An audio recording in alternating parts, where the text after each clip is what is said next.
You were not placed here by accident. You didn't just show up on this earth to drift through days, appease others, or repeat routines that numb your soul. No. Your very breath, your beating heart, your consciousness is evidence that you were born with a duty, a responsibility. Not to the world first, not to a title, not to a role, but to yourself. To rise, to become, to evolve beyond your excuses, beyond your fears, beyond the version of yourself that you outgrew long ago, but still sometimes cling to because it feels safe. And the truth is, most people will spend their entire lives trying to avoid that responsibility. It's easier to numb, to blame, to wait. It's more comfortable to say, "This is just who I am," than to confront the deeper reality that you are capable of far more than you've allowed yourself to believe. But capability comes with cost. Greatness doesn't hand itself to the passive. Purpose does not show up on your doorstep uninvited. You must rise to meet it. You must make a vow to yourself that mediocrity will not be your resting place. So ask yourself, what are you still tolerating that is beneath you? What conversations are you avoiding that would free you? What habits have you allowed to calcify that are slowly draining the life out of your future? These aren't surface-level questions. They demand stillness. They demand courage. Because when you face them honestly, you'll realize something terrifying and liberating all at once. You've been the one standing in your own way. You were born with the raw materials to build a powerful life, not a perfect one, not one without pain, confusion, or chaos, but a life that is deeply rooted in integrity and inner power. A life that is built from the inside out, not shaped by fleeting approval or external noise.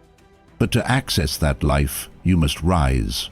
Not once, not in one grand gesture, but daily, quietly, repeatedly, especially when no one is watching. You rise when you choose truth over comfort. You rise when you say no to the old story that tells you to stay small. You rise when you stop chasing validation and start acting like your life matters enough to protect, to grow, to honor.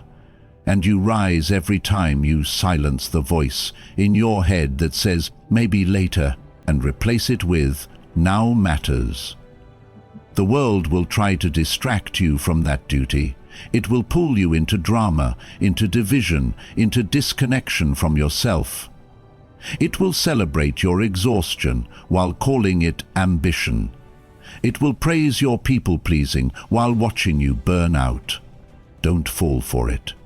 The moment you outsource your worth, you forget your role as the architect of your life. Take it back. Take all of it back. Your pain doesn't disqualify you, it prepares you.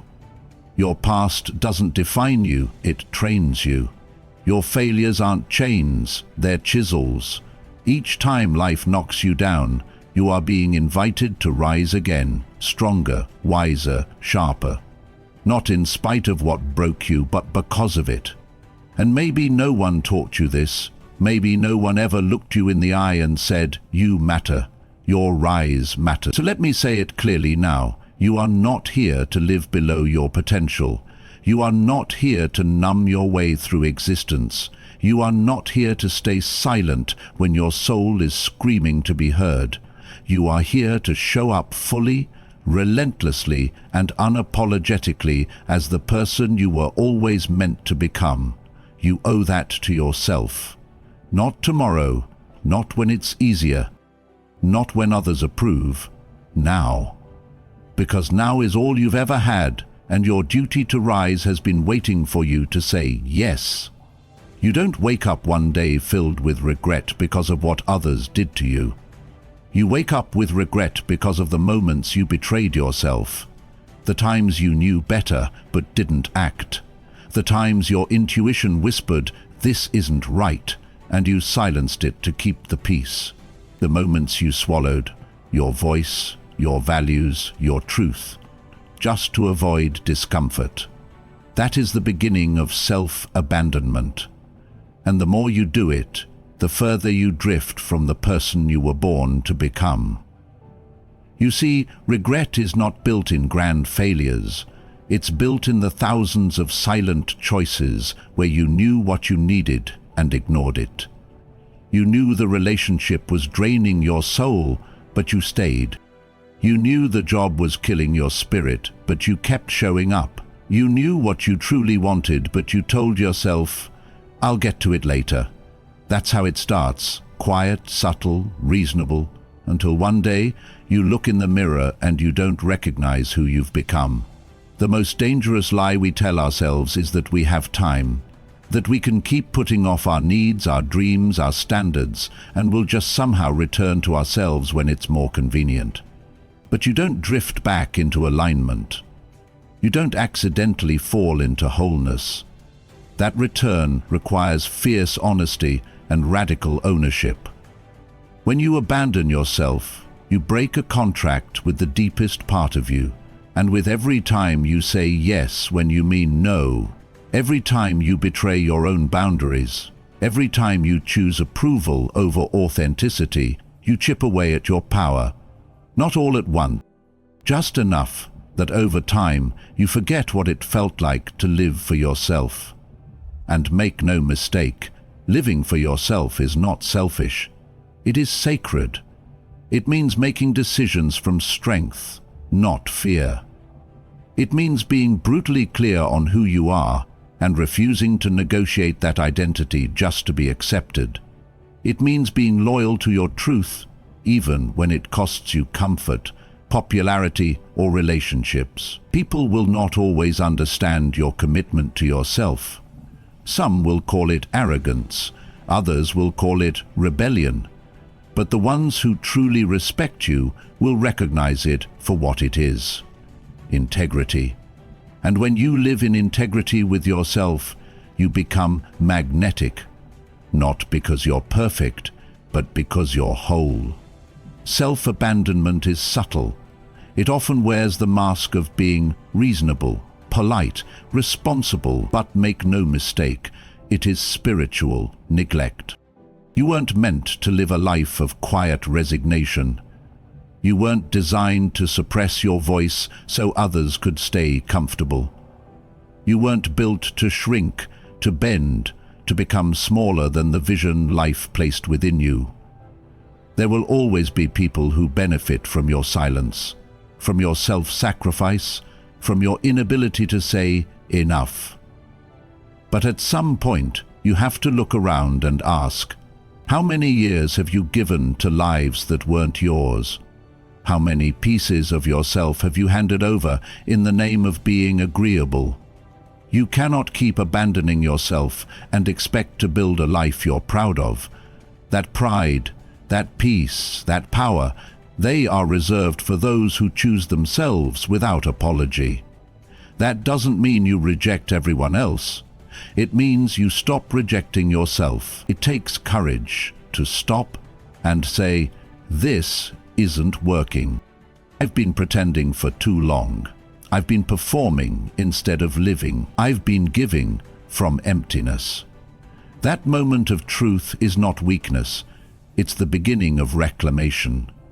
Start showing up for yourself in the moments that matter most, the quiet ones, when no one's watching, when no one's clapping, when it would be easier to just go along, say what you mean, honor what you feel, do what you know is right for you.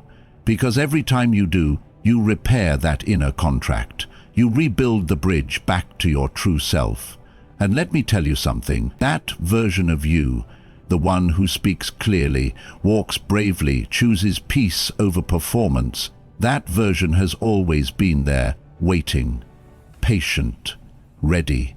So stop leaving yourself behind. Stop shrinking for comfort. Stop abandoning who you are to become who they want. Your life is too sacred, your path is too unique, and your time is too short.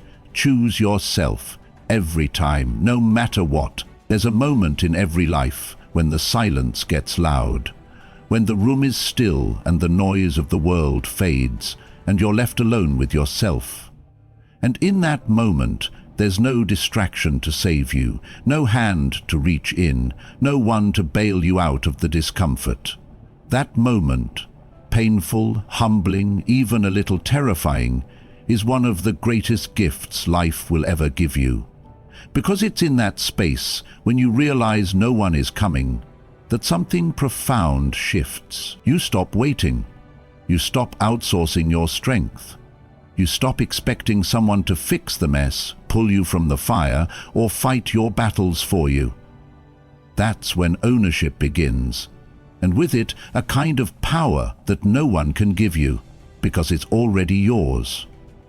You see, we're raised to believe that help is always on the way, that someone will see our potential and unlock it, that someone will validate us, believe in us, push us forward.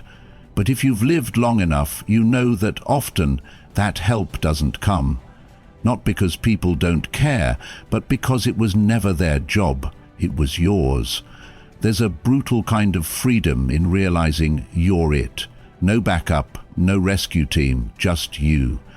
And at first, it can feel overwhelming, like standing on a cliff with no guide, no map. But once you stop resenting it, once you stop hoping someone will do it for you, that's when you start climbing.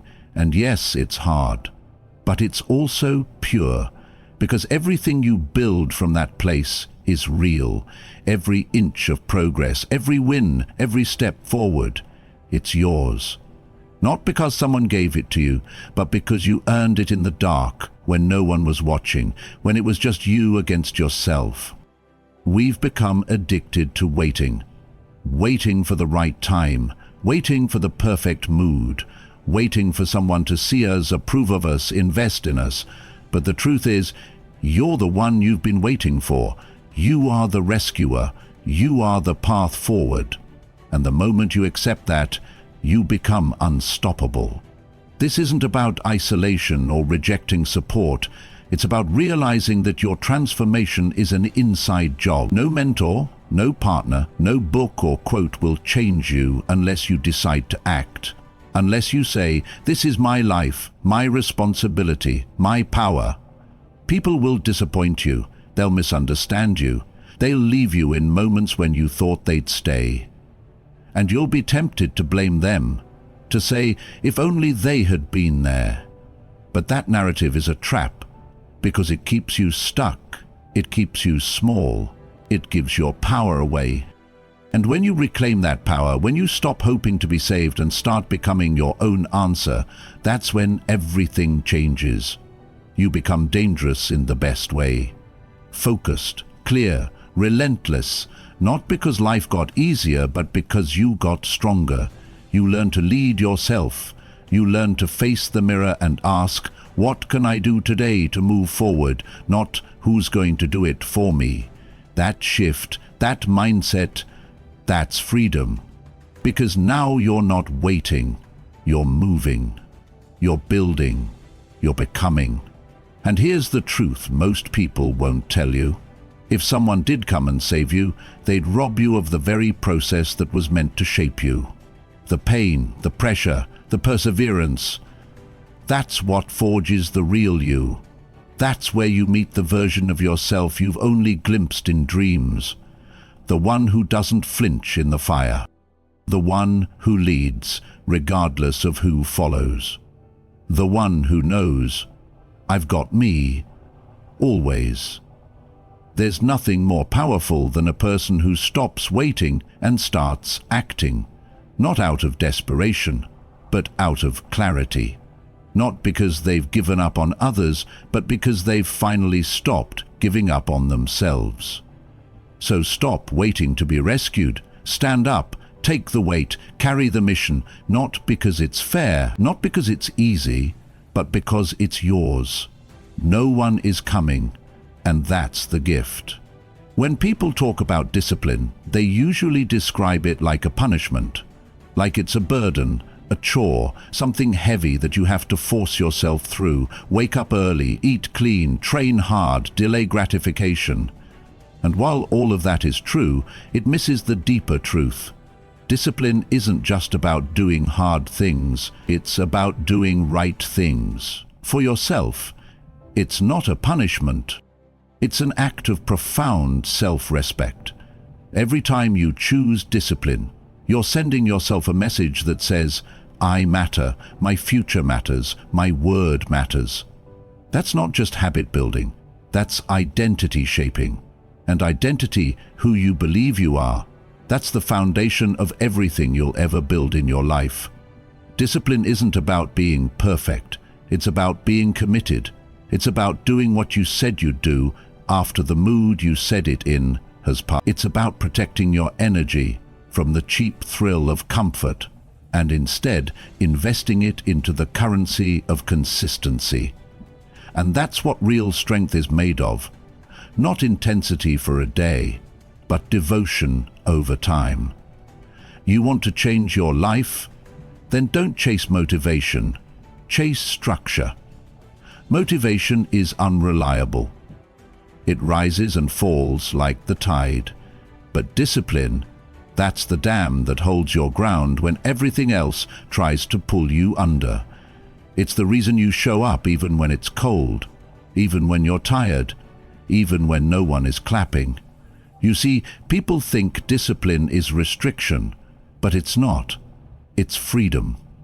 Freedom from chaos, freedom from regret, freedom from being controlled by every little feeling that passes through your mind, because feelings are fickle. And if you always act on how you feel, you'll never become who you could be. The undisciplined life looks free on the outside, but it's chained on the inside. Chained to impulse, chained to distractions, chained to excuses. But the disciplined life, that's the person who's not ruled by weakness. That's the person who's dangerous because they can control themselves. And here's the truth no one wants to admit. If you don't respect yourself enough to keep your word to yourself, nothing else you build will last. You'll sabotage the job, you'll flinch in the relationship, you'll give up on the dream, because you can't trust the one person you have to spend the rest of your life with. That's why discipline is self-respect in action. It's not just waking up early, it's waking up to the reality that your choices are either building you or breaking you. It's not just about training your body, it's about training your character. And character isn't developed in comfort. It's developed when you do what's right, not what's easy. So many people ask, how do I build confidence? The answer isn't hype, it's discipline. You build confidence every time you show up for yourself, every time you keep the promise, every time you choose the long game over the shortcut. That's when you start to believe, if I say it, I'll do it. And that belief? That's power. There's a quiet dignity in being disciplined. No need for applause, no need for praise. You know who you are, you know what you're about. And that calm, unshakable certainty, it's magnetic, it's rare. Because it's earned. And if you're sitting there thinking, but I've failed before, I've been inconsistent, good. Let that failure burn. Let it humble you, but don't let it define you. Because discipline isn't about never falling. It's about getting up so many times the fall becomes irrelevant. It's about being the kind of person who may bend, but will not break. This isn't just about reaching goals, it's about becoming someone who deserves the life they say they want. Because if you don't become that person on the inside, you won't sustain anything you gain on the outside. That's the secret most people miss. Discipline isn't the enemy of freedom, it's the price you pay for it. And once you really understand that, once you feel the pride that comes from being someone who follows through, you'll never want to go back, because nothing feels better than knowing, I am who I say I am, and that's a person no one can take away from you.